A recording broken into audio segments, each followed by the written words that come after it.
Alejandro Magno, Julio César,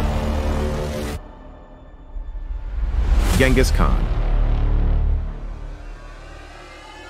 y Napoleón Bonaparte. El fin de los 4 grandes conquistadores.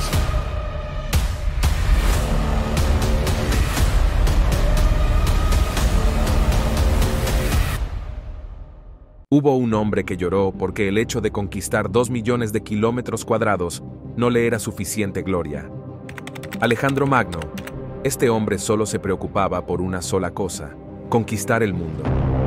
Lanzó a su ejército a la batalla sin temor a la derrota, como si fuera inmortal. Esto debido a que se tenía mucha confianza por estar en una ola de victorias durante 10 años. Sus hombres estaban cansados y querían regresar a casa para poder disfrutar de los lujos que habían ganado, pero a su rey no le importaban las riquezas. Ni siquiera le importaba mucho gobernar, solo quería conquistar. Todo iba bien para él, hasta que chocó contra un muro en la India. Alejandro perdió muchos hombres mientras peleaba en su batalla más desafiante. Supuestamente él mismo fue herido mientras su caballo murió en batalla. Siguió empujando a sus hombres, pero al otro lado del río había otro vasto ejército indio renovado y listo. Mientras sus hombres estaban cansados y débiles, le rogaron a Alejandro que terminara el día, lo llamara campaña o lo llamara imperio, pero regresara a casa. Y por primera vez, el hombre se vio obligado a cumplir. Este fue el principio del fin para el infame, ya que por su hábito de beber se excedió una noche y cayó gravemente enfermo. Sus generales oportunistas se reunieron rápidamente para ver a su rey y le preguntaron a quién pertenecería su vasto imperio después de su muerte. A lo que Alejandro respondió: al más fuerte. Esto desencadenó una guerra entre sus generales que duró casi 50 años. El imperio macedonio se dividió en pedazos antes de que existiera, pero de todos modos nunca se trató de Macedonia. En primer lugar, para Alejandro, solo se trataba de él mismo. Quedó paralizado y los médicos lo declararon muerto.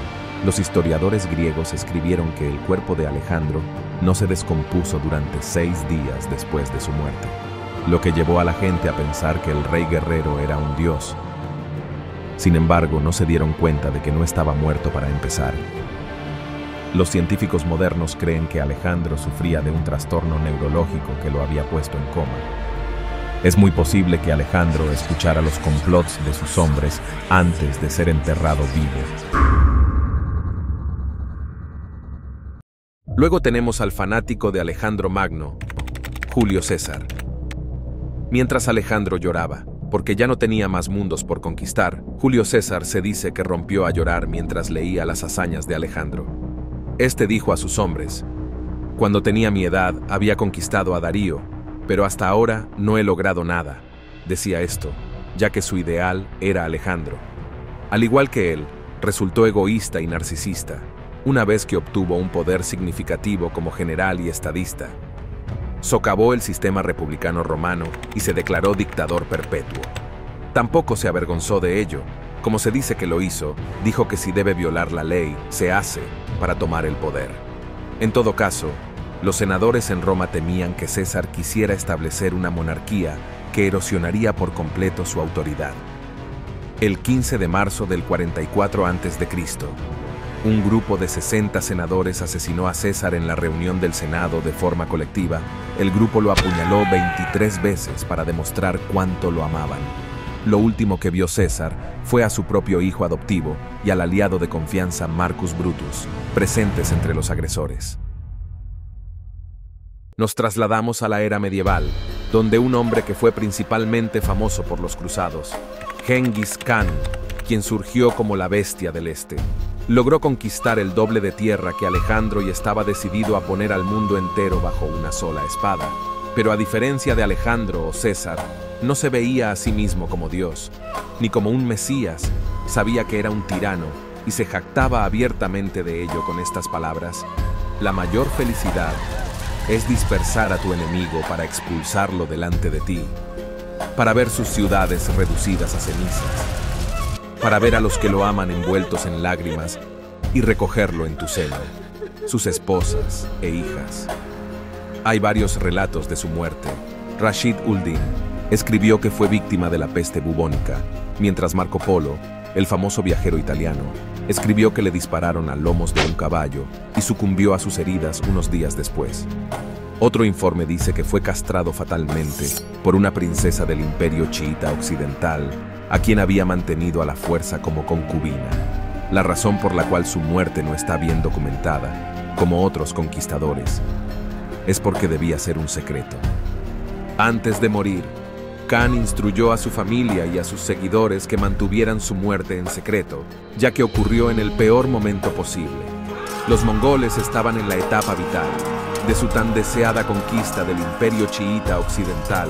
Durante 20 años, esa conquista era más importante para el moribundo Genghis Khan, que hasta en su gran funeral, su propio cadáver trajo la muerte.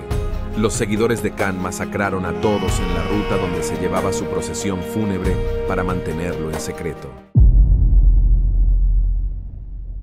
Avanzando rápidamente 5 siglos, quizás el mayor conquistador que vivió fue Napoleón Bonaparte. Se habían llevado espadas y lanzas a la artillería, y Napoleón era un genio indiscutible en este arte de la guerra, aunque se convirtió en emperador en nombre de la defensa de la Francia revolucionaria. Se puede ver que sus ambiciones lo llevaron mucho más allá de su personalidad.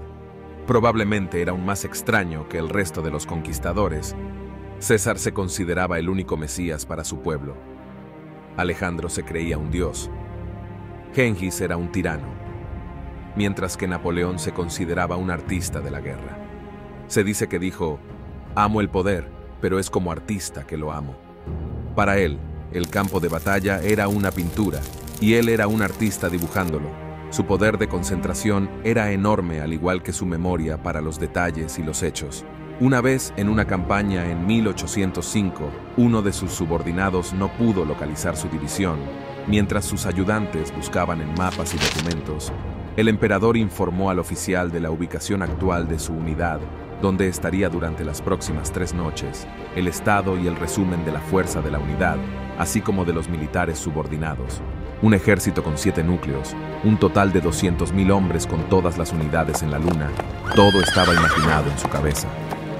Obtuvo victorias en partes de Europa y la región del Mediterráneo, con sus fuerzas moviéndose con la misma rapidez a medida que el viento era más fuerte. Sin embargo, lo que estaba en juego era cada vez mayor. El número de muertos aumentó y las batallas se volvieron aún más empapadas de sangre. Finalmente, fue derrotado en la batalla de Waterloo en 1815 y fue capturado por las fuerzas británicas. No fue sentenciado a muerte, ya que los británicos no querían que muriera como mártir. En lugar de eso, lo arrestaron en casa con algunos de sus seguidores en un bungalow podrido en el que vivió el resto de su vida. En constante negación de sus circunstancias, celebró una cena en la que se esperaba que los hombres usaran ropa militar y las mujeres aparecieran con trajes de noche y joyas. Quería sentir que todavía gobernaba. Años de aislamiento y soledad le pasaron factura y finalmente murió el 5 de mayo de 1821, haciendo su última confesión en Francia. La jefa del ejército, Joséphine, básicamente expresó todo lo que él quería: su país, su carrera militar y su esposa Joséphine. Y este fue el fin de los 4 grandes conquistadores. Uno de ellos murió debido a una enfermedad repentina, otro fue asesinado en el comercio por sus propios hombres. Una flecha se apoderó de Genghis Khan, mientras el artista murió en cautiverio. Aunque los 4 grandes conquistadores dejaron este mundo en diferentes circunstancias, solo tenían una cosa en común: todos murieron deseando más.